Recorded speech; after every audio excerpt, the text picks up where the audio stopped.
So welcome to the economics lecture, and here are the 7 words that I'm going to take you through. Boom, slump, GDP, deficit, surplus, macroeconomic, and microeconomic. So the first word we're going to look at is boom. Boom. If there is a boom in the economy, there is a big increase, a rapid increase in the growth of the economy. Maybe people are buying more things in the shops or there are more jobs, but the economy is expanding rapidly. So, for example, there was an economic boom in China during the 1990s. The real estate market was booming. Government policy saw a cycle of boom and bust. Boom and bust are opposite, so a boom is when the economy is growing rapidly.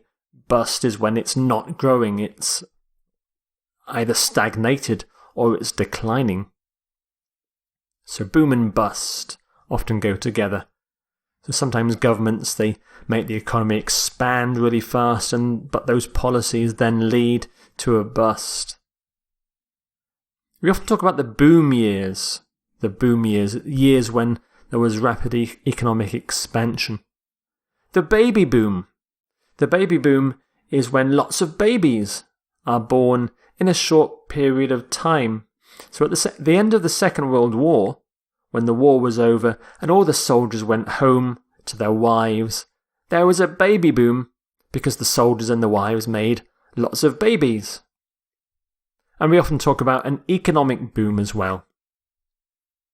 Now, boom here, economic boom, is really a noun, but of course you can use it as an adjective, booming, as a verb boomed as well. And here are some synonyms for boom. So expansion, growth, soar, spurt, upsurge, upturn. And remember the opposite of boom, the antonym of boom, is bust. And another word that's very similar to bust is the word slump.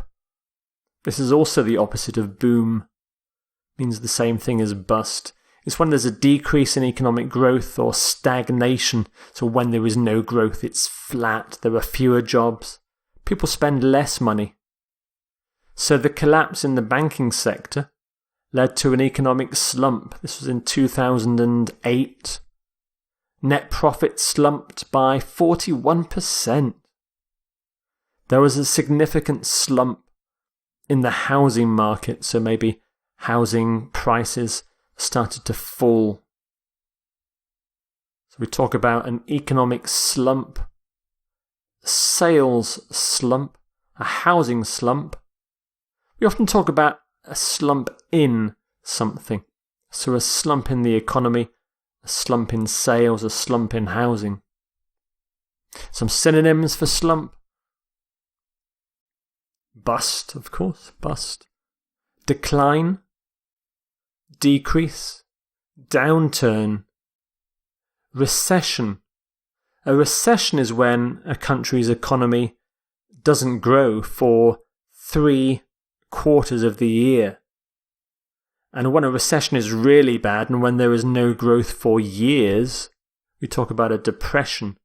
So a depression is worse than a recession. A recession is pretty bad. One way we look at where we measure whether a country is in a recession is through the GDP of a country. The GDP. And GDP stands for Gross Domestic Product. Now, a country's GDP, it's an indicator. It shows how productive a country is. So the GDP measures the total value of goods and services produced in a country in 1 year. It's often used to compare the wealth of countries and also to compare the wealth of the average person in each country. So, for example, we say things like the GDP per capita of Poland is $13,500. Capita means head. So, in other words, the GDP per capita means the GDP per person of Poland. And you calculate that, you take the GDP of Poland and divide it by the number of people in the country, and it shows you how much wealth each person has. 8.4% of Thailand's GDP comes from agriculture. South Korea's GDP increased by 3% in 2013. So, a typical collocation then is GDP per capita, also annual GDP, increase in GDP, and decline in GDP. Now, GDP is a very specialised phrase, so there's no synonyms here, although you could use the word wealth. So the country's wealth is its GDP. Your next word is surplus. Surplus. A surplus is extra resources or extra money greater than what you actually need. So a country with an economic surplus has more money coming in from things like taxes than what it's spending. So it's got lots of spare money, extra resources. The government's policies created a large surplus. So maybe it cut spending or increased taxes. An increase in tax revenues generated a budget surplus. Now, the last sentence here shows that the word surplus can mean more than just money. So the eminent professor has a surplus of knowledge and wisdom. He's got more knowledge and more wisdom than he can use. He's very clever. It's a good thing. So he's very wise, very knowledgeable. Some typical collocations are budget surplus, economic surplus, an increasing surplus, a decreasing surplus. And some synonyms for surplus are excess, leftover, unused. Our next word is the opposite of a surplus, a deficit. A deficit is when you don't have enough resources, when you don't have enough money for what you need. So a country with an economic deficit spends more money than it gets in from things like taxes.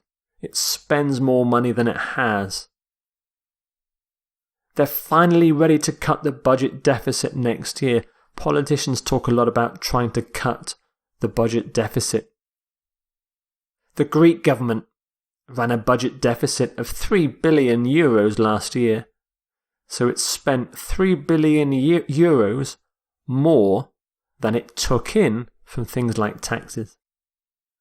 There is a balance of payment deficit. Now that means that your country has more goods and products coming into the country, more imports than exports. We talk about deficit reduction, reduce the deficit, a budget deficit, but also we can use the word deficit more generally. So here's an example of something that some children have in school when they don't have enough attention, when they can't concentrate in class. They have attention deficit disorder. They don't have enough attention. They can't listen to the teacher. They mess around in the classroom. They can't concentrate. Attention deficit disorder, or ADD is often called as well. ADD. So deficit, some synonyms for deficit: shortfall, lack, so you have a lack of attention, a lack of money. Arrears, shortage. Two more words. Macroeconomic is the next one. This is the penultimate word. Macroeconomic. Macroeconomics is a branch of economics, an economic study that is concerned with the big stuff, the big major general features of a country's economy. such as the level of inflation, unemployment, or bank interest rates as well. Macroeconomic. The word macro simply means big things, so it's kind of like big economics, macroeconomic. Greater macroeconomic stability is a major aim of government policy. Macroeconomic policy failed to establish a stable rate of low inflation. Macroeconomic data suggests that there will not be enough young people entering the workforce in the next 10 years. And some collocations: macroeconomic policies, macroeconomic management, macroeconomic stability, macroeconomic conditions. And macroeconomic is an adjective, but you can turn it into a noun simply by adding the S. So the study of macroeconomic issues is called macroeconomics. It's a very specialised term, so there are no synonyms for macroeconomic. And the final word in this lecture is microeconomic. Microeconomic. So microeconomics is a branch of economics that is concerned with the small, individual features of a country's economy, such as the workings of a particular company or a particular market, or even just looking at a single product in a market. Microeconomic. And again, the prefix micro, that means small, so it's the small economic. The microeconomics module of the economics course is always popular with students. It's a very interesting part of economics to study. Microeconomics is concerned with the efficient supply of particular products.